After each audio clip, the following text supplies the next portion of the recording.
everyone. I'm Daisy Joy Salvania, and my topic for today is about what is a class and the general form of a class. What is a class? The class forms the basis of object-oriented programming in Java. Any concept you wish to implement in a Java program must be encapsulated within a class. So any concept nga itong i-implement sa atong Java program must be encapsulated within a class. Class also, it is created by the programmer para mag-act as a blueprint of an object that you want to implement in your program. They contain all the attributes and methods that your desired object should have. So siya atong basihan kung unsa nga mga attributes o purpose sa atong object. Class is a template for an object. An object is an instance of a class. Class is a template for objects. A class defines object properties including a valid range of values and a default value. An object is a member or an instance of a class. An object has a state in which all of its properties have values that you either implicitly define or that are defined by default settings. The general forms of a class. A class is declared by use of the class keyword. So, class keyword bali gigamit para makahimo og class. Then every line of code nga garans in a Java must be nasa sulod sa ka-class. Then a class should always start with an uppercase first letter.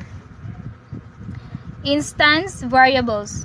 The data or variables defined within a class. Variables defined within a class are called instant variables because each instance of the class contain its own copy of these variables. Thus, the data for one object is separate and unique from the data for another. Then the code is contained within methods.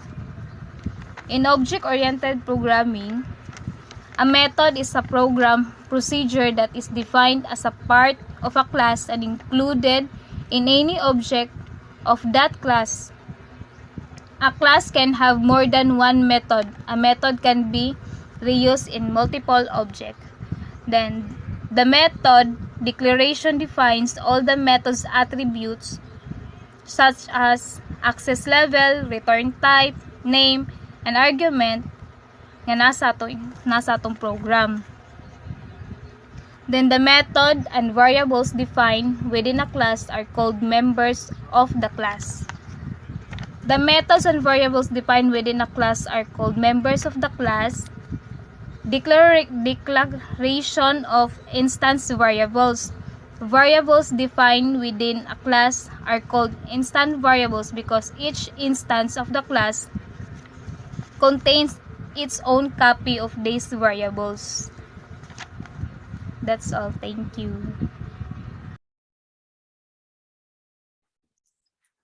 Good day, everyone. So my name is Antonio Pasco Jr. And my topic would be creating a class. And then the other one is a simple class.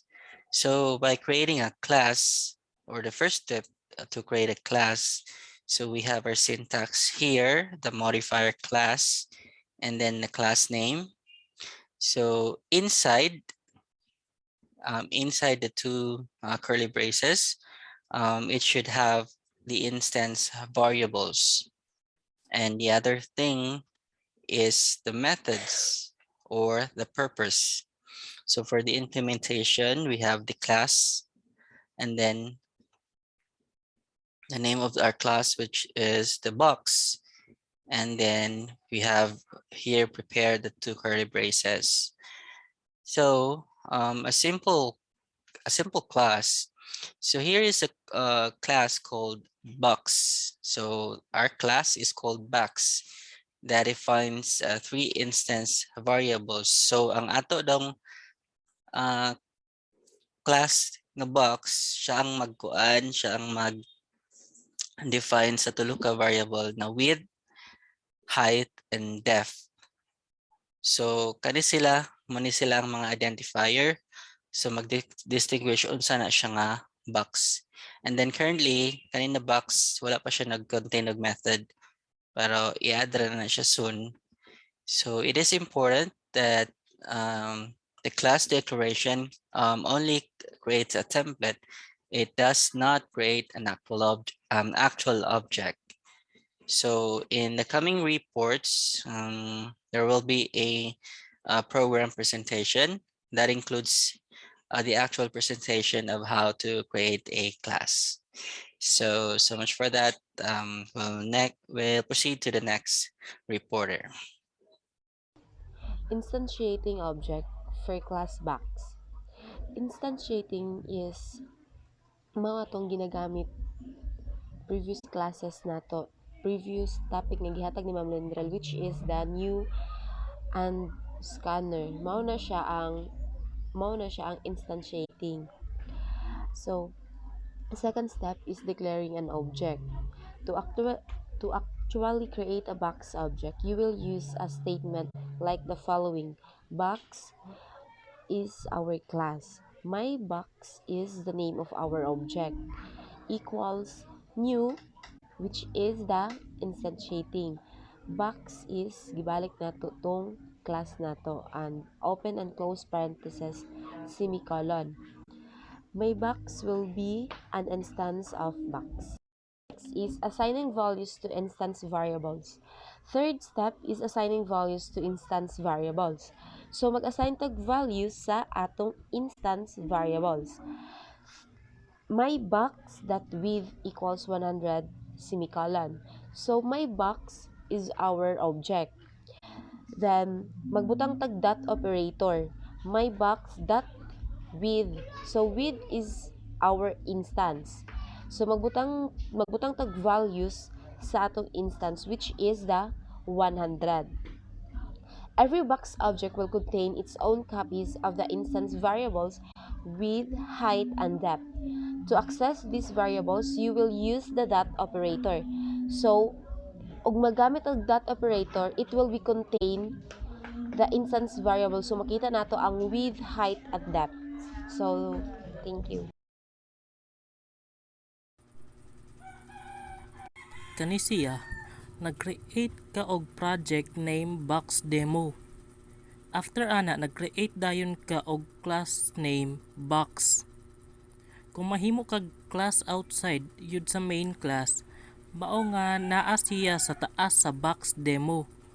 Then inside your class kay ang mga instance variables niya or iyang attributes mao na ang width, height, ug depth. Nagamit ka og data type nga double para dawaton gihapon niya ang decimal kay kung integer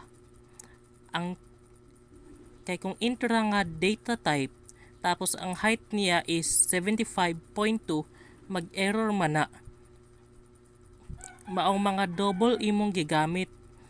Tapos after ka naghimo sa imong class, maghimo kag object sa imong class. Diha ka maghimo sulod sa main class kanang naay public static void main strings args. Sa pag-create nimo og class object, i-follow lang ang syntax nga class name object name equals new class name. Mao na ang box my box equals new box. Tapos kanang double vol meaning ana kuhaon nimo ang volume sa box. Mao na siya naa sa pinakaubos. Tapos sa pag-assign nimo og values sa imong instance variables, need nimo butangan og dot. Mao na ang mybox.width equals 10, mybox dot height equals 20, my box dot depth equals 15. Ang output din ana niya sa volume sa box equals 3000.0. Kung gusto din ka mag-declare sa two box objects is awaton sa nimo ang code sa one box class taman sa public static void main args. Pagkahumanday nimo og copy taman sa public static void kay in one box class isa ra ka buok nga box type which is my box equals new box. Sa two box objects need nimo dungagan og bag-o nga box type para sa bag-o nga box which is named box my box 2 equals new box. Pagkahuman nimo sa box type, mag-assign na din ka sa imong variables which are my box dot width, my box dot height, and my box dot depth for the first box. Pagkahuman nimo assign sa variables og value sa my box is mag-assign na pud kag kuan value para sa imong second box which are named my box 2 dot width, my box 2 dot height, and my box 2 dot depth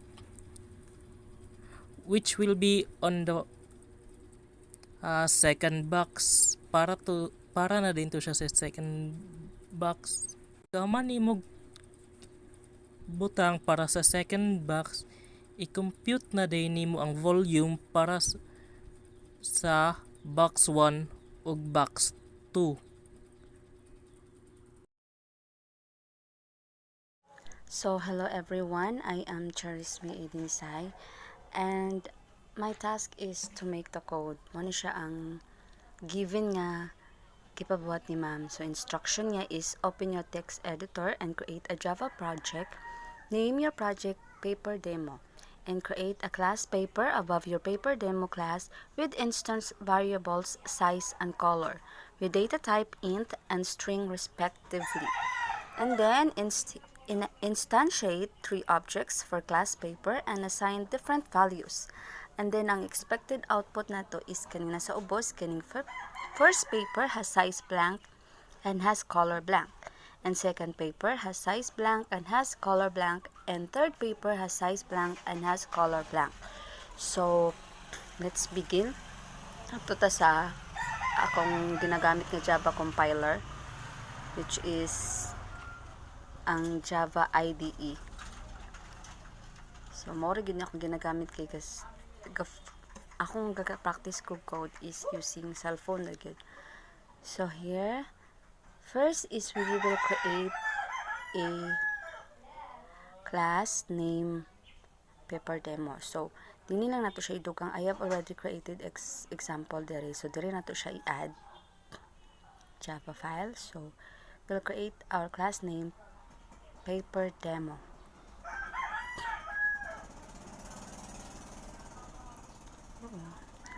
Demo. And then, we will create main function na para din natin type pa o public static void, no? So, we'll create na nato siya. So, here it is na ang ato ang paper demo nga class. So, next niya instruction is create taog class. Name niya sa atong class is papers. We'll create this above your paper demo class.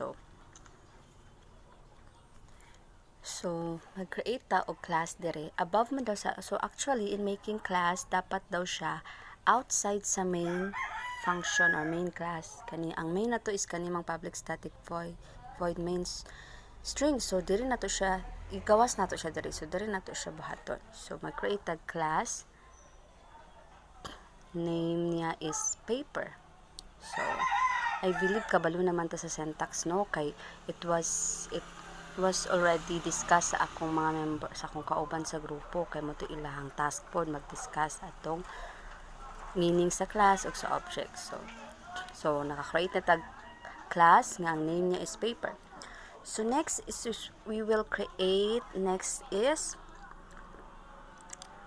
with instant variables size and color with data type int and string respectively. So we will create instant variables inside sa atong class, no? Ang atong class name is paper. We will create data sa iyang instant variables. So instant variables also is called kanang attribute sa atong class. So we will create, actually ang giingon ni ma'am is int, so I will prefer nga double akong gamiton nga data type kay para mabasa niya if ever ang size akong paper is na decimal. So double size. So mo na siyang first niya nga instant variables ang size. Next is ang color. So we will use data type nga string kay color man siya. So is it. We already created our class name paper. So i-try na to run na nga to ang code. So it is running. So meaning to say wala siya error. So next is instantiate 3 objects for class paper and assign different values.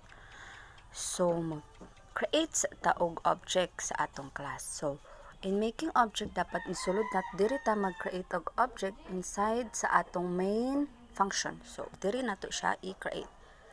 So di ba kung mag-create ta og object, so ang iyang gina-follow nga syntax is names claims sa atong class, and then kato di ang name sa atong object. So I will prefer nga i-name na to ang akong object as paper 1. So we will create 3 object kay nga naman kay 3 man to ka paper, no? Paper, first paper, second paper, and third paper. So paper 1 sa una. And so pag instantiate, we will use new, no? Kay new meaning to say unsang atong ibutang nga data sa atong paper 1 mo na siyang iyang instantiate sa atong paper 1 nga object. So new, then name sa atong class which is paper. Double quote and then double so yeah. So next, i-create na tong object sa atong ikaduha nga paper which is paper 2. Instantiate na to new and then paper, name sa atong class, open and close parenthesis and asterisk. Okay, next is ang katulo na to nga paper, ang atong katulo na to nga object sa atong paper. So paper 3 new and then name sa ato ang class ang paper. So that's it. Wait. So we already created our object sa atong class nga paper. So next is we will assign values sa ato ang instant variables. So di ba nag-create man tag class nga paper. So naa siya instant variables nga size o color. So we will put values into it. So so na to pag create or assign values sa ila. So the syntax is kato ang name sa ato ang object which is the paper 1 muna itong object 1, di ba? Paper 1, and then magputang ng taog dot at yung isumpay din nato ang ato ang instant variables which is size. So I will assign values into our first object instant value. I will put 8.5. So nanay values ang ato ang instant variables nga size sa first nga object which is paper 1. So next is kato ang color.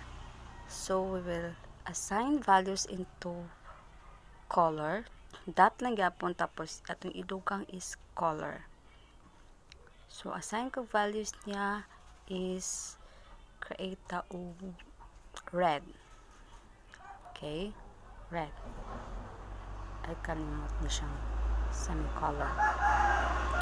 So next, so naa na tay values sa ato ang object sa atong class nga paper. So i-try nato siya og output nato si first nga paper system.out.print ano akong kakakuanan aning print 9 tapos first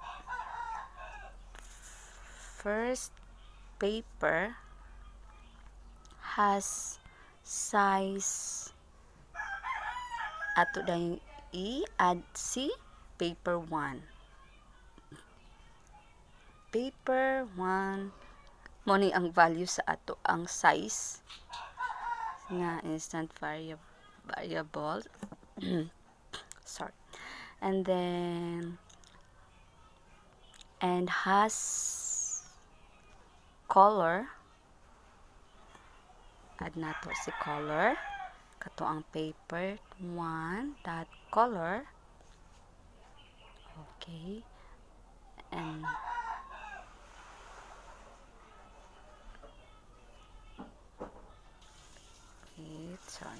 so that's it. So we will try to run our code. Okay, na siya error. Dapat na siya 1.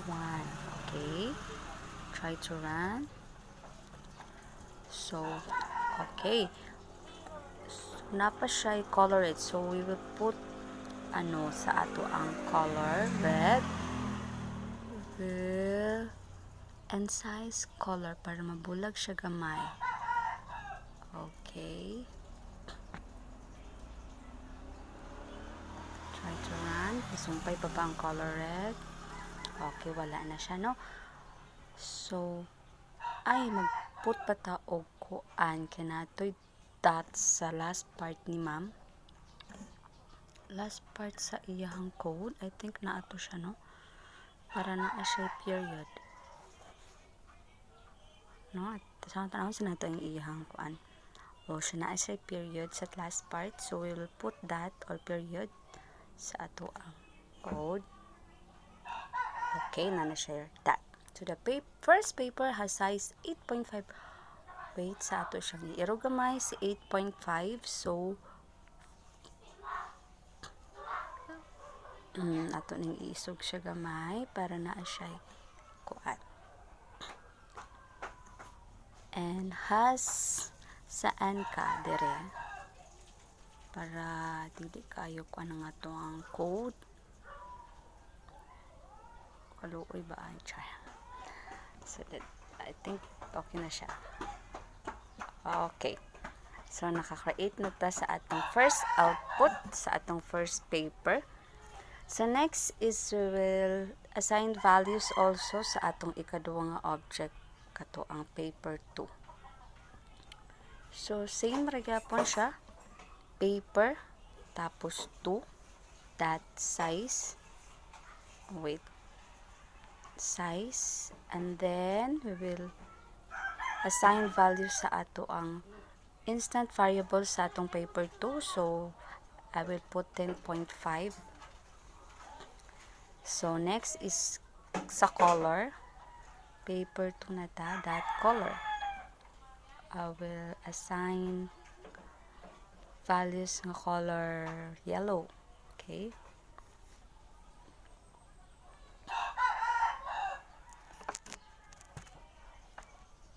So nana ay wait sa mag-error ni. Okay, we already created assigned values sa ato ang instant variables sa ato ang paper 2 nga object. So next is mag-output na punta system.out ta. Dili magud maka-copy paste ang kani nga compiler. So mag-type kita perminti second paper has size, tapos plus na to si paper 2 that size, no? Wait, that size and plus and has color. And then, wait sa din ako siya makuan sa kilid.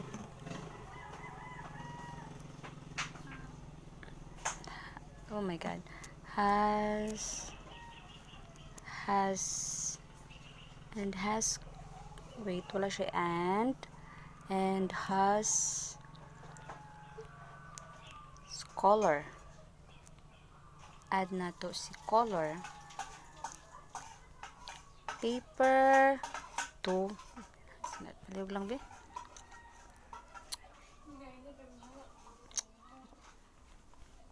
And then mag-create taog putang taog tat para na siya that sa plus part also, and then that one.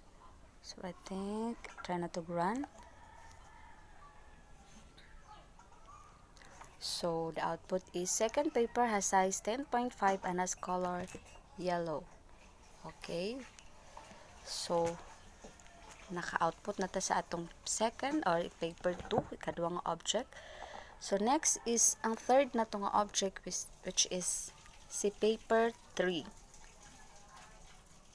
So paper 3 assign gapon nato ang iyang instant variables nga size and mag-assign ta og values sa atong paper 3. So I will put 12.5. Then sa color, wait, paper 3 that color. So I will put green nga color, green. So we already assign values sa atong paper 3, sa atong third object sa atong class nga paper. So next is ato na pud siyang system.out, ato siyang i-print. So system.out dot print line third na ta. So third paper has size, and then i-add na to si paper 3 that size, and then it has color, wait, color, tapos i-add na to si color, si paper 3 that, wait, 3 dot color, and we'll also put dot. Okay, so we will try to run. It is an error.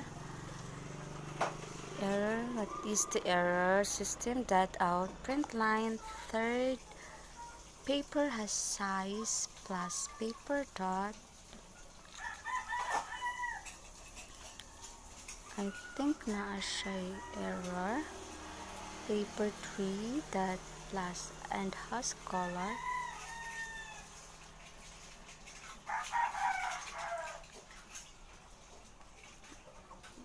Wait, try na to tan-aw unsa yung error para system.out.print line paper has size plus paper plus diri nga part wala ta nag-create, nag-add og plus kinatugang dot. Okay, try to run. So yes, the output is third paper has size 12.5 and has color green. So ato siyang ikuan gamay, ato siyang perfect gyud siya gamay, Charles. Okay, color. Okay, ang atong output is first paper. So ato ang na-achieve ang gusto nga output ni ma'am, which is kani First paper has size blank and has color blank. Second paper has size blank and has colors blank. And third paper has size blank and has color blank. So, sa atong code, first paper has size 8.5 and has color red. And the second paper has size 10.5 and has color yellow.